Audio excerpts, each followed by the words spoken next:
Naisip mo na ba kung papaano ang mga kwento at mga karakter ay maaring ma-perceive sa iba't ibang paraan depende sa kung papaano ito'y kinikwento? Well, ngayon, susuungin natin ang isang topic na nagpalito sa marami sa loob ng maraming taon, si Judas. Wala sanang onion skin sa topic na to. Pero bago pa natin ituloy ang discussion, make sure na i-hit mo yung like button at i-subscribe ang channel ko kung hindi mo pa nagagawa. At kung gusto mong ma-notify sa bawat bagong video ko, i-click din ang bell icon. Malaking tulong yan sa akin at sobrang na-appreciate ko yan. Nagawa mo na? Alright, simulan na natin. Kilala ng lahat si Judas Iscariot o Judas, ang infamous figure mula sa Bible. Madalas siyang itinuturing bilang ultimate traitor. Naalala mo ba ang kwento? Si Judas ay isa sa mga malalapit na tagasunod ni Jesus. Pero ibinigay niya si Jesus sa mga Romano para lamang sa 30 silver coins. Dahil dito, nagsimula ang mga pangyayari na humantong sa crucifixion at resurrection ni Jesus. Isipin mong salitang betrayer. Madalas ang pangalan ni Judas ang agad na nasa isip natin. Si Dante Alighieri, isang kilalang Italian poet, ay inilagay si Judas sa pinakamatining parte ng impyerno sa kanyang tula na The Inferno. Kasama ni Judas doon ang mga nagplano laban kay Julius Caesar. Sa poetic depiction na ito, patuloy na pinapahirapan ni Satanas si Judas, kaya sobrang tindi talaga ng lugar na ito. Pero noong 2006, may isang surprising twist na lumabas. Isang manuscript mula 1,800 years ago na tinatawag na Gospel of Judas ay pinakilala sa publiko ng National Geographic. Ipinapakita ng ancient text na ito si Judas sa ibang paraan kumpara sa kung anong kilala natin mula sa traditional sources. Bago tayo mag-dive in, tandaan na hindi ito para kumuha ng sides sa religious beliefs. Ito ay nagbibigay lamang ng liwanag sa ibang perspective kay Judas na ipinapakita sa manuscript na ito. Tatalakayan natin ang mga reaksyon sa religious at non-religious circles. Sa loob ng maraming centuries, ang Gospel of Judas ay isang chismis lamang. Unang nabanggit ito ni Saint Irenaeus of Lyons noong 180 Common Era sa kanyang libro na Against Heresies. Sinubukan niyang ituwid ang mga paniniwala ng mga Kristiyano at pinag-usapan niya ang misteryosong pagsusulat tungkol kay Judas. Sa kanyang pananaw, mali ang lahat ng nasa libro.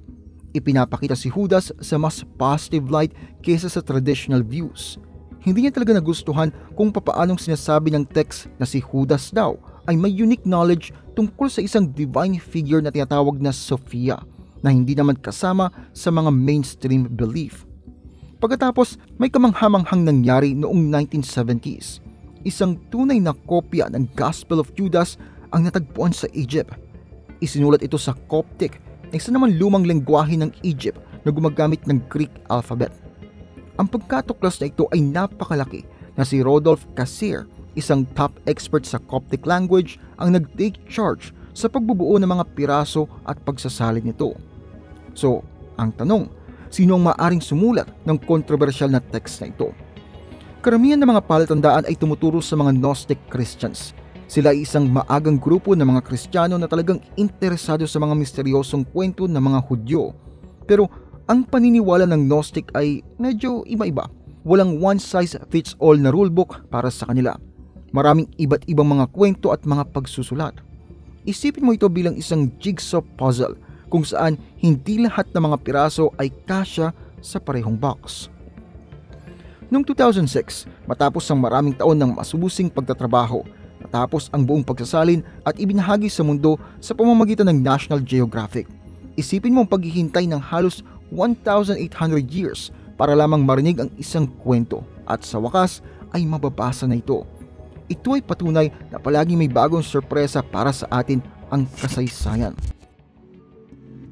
Ang Gospel of Judas ay puno ng malalim na mga usapan sa pagitan ni Jesus at ni Judas. At kung inaasahan mo ang maamo at maawain na si Jesus na madalas nating naririnig, well, magugulat ka.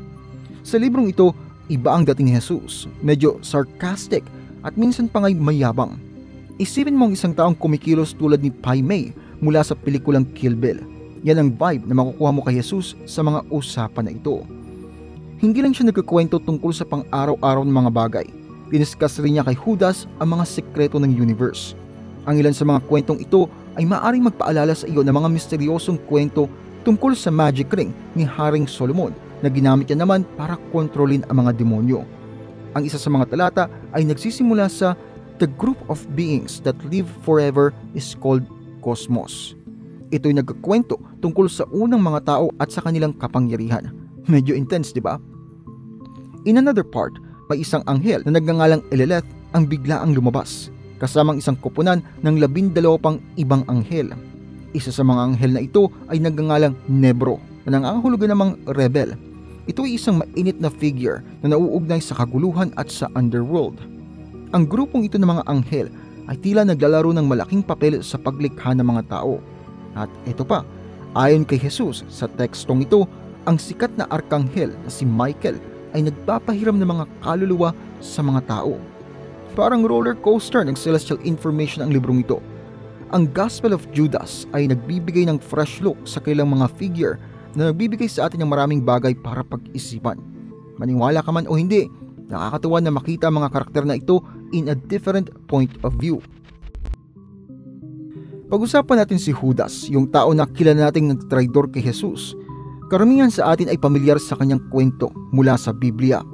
Tumanggap siya ng 30 pilak para isuko si Jesus sa mga Romano. Binigyan niya ito ng halik para matukoy, at pagkatapos sa sobrang pagkakasala, nagpakamatay siya. Yan ang Judas na alam natin. Pero ibang larawan na ipinapakita ng ebanghelyo ni Judas. Sa aklat na ito, hindi siya ang kontrabida na inaakala natin. May bahagi dito na si Judas lang ang tila tunay na nakakaintindi at nagpapahalaga kay Jesus. Sa halip na diretsahang sabihin ang salitang Diyos, iniiwas niya ito. Para bang mas nakakaintindi siya kaysa sa iba. Mausisa si Judas at nagnanais na maunawaan ang mga misteryo na sinasabi ni Jesus. Isang araw, isinama ni Jesus si Judas. Silang dalawa lang, parang private conversation. Sa panahong ito, ibinahagi ni Jesus ang ilang malalaking lihim ng kalawakan, ang mga bagay tungkol sa mga anghel, kung papaano nabuo ang mga tao, at maging isang silip sa kapalaran ng universe. At alam mo ba kung anong mas interesting? Mukhang importante itong si Judas kay Jesus. Sinabi pa niya na may espesyal na kapalaran itong si Judas. Nagpapahiwatig na maghahari siya sa isang partikular na kaharian. At ang tungkol naman sa tinatawag na taksil na halik, sinasabi ng aklat na ito na hindi yon tungkol sa pagtataksil, bagkus isang pamamaalam. Parang kasama si Judas sa plano sa simula pa lamang, hindi laban dito. Parang siyang napili para sa mabigat na gawain na ito upang maging tao na tutulong na maisulong ang malawak na plano. Kaya binago ng ebanghelyo ni Judas ang takbo ng kwento. Sa halip na kontrabida, baka si Judas ay isang unsung heroes na pinili mismo ni Jesus. Ito ay talagang isang malaking pagbabago, hindi ba? Talakayin natin ang isang bagay na naging usap-usapan sa matagal na panahon.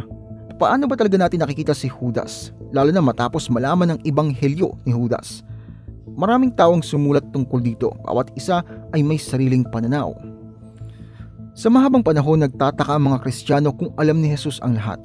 Kasama na ang gagawin ni Judas dito. Kaya kung ganoon, talaga nga ba masama si Judas? Think about it.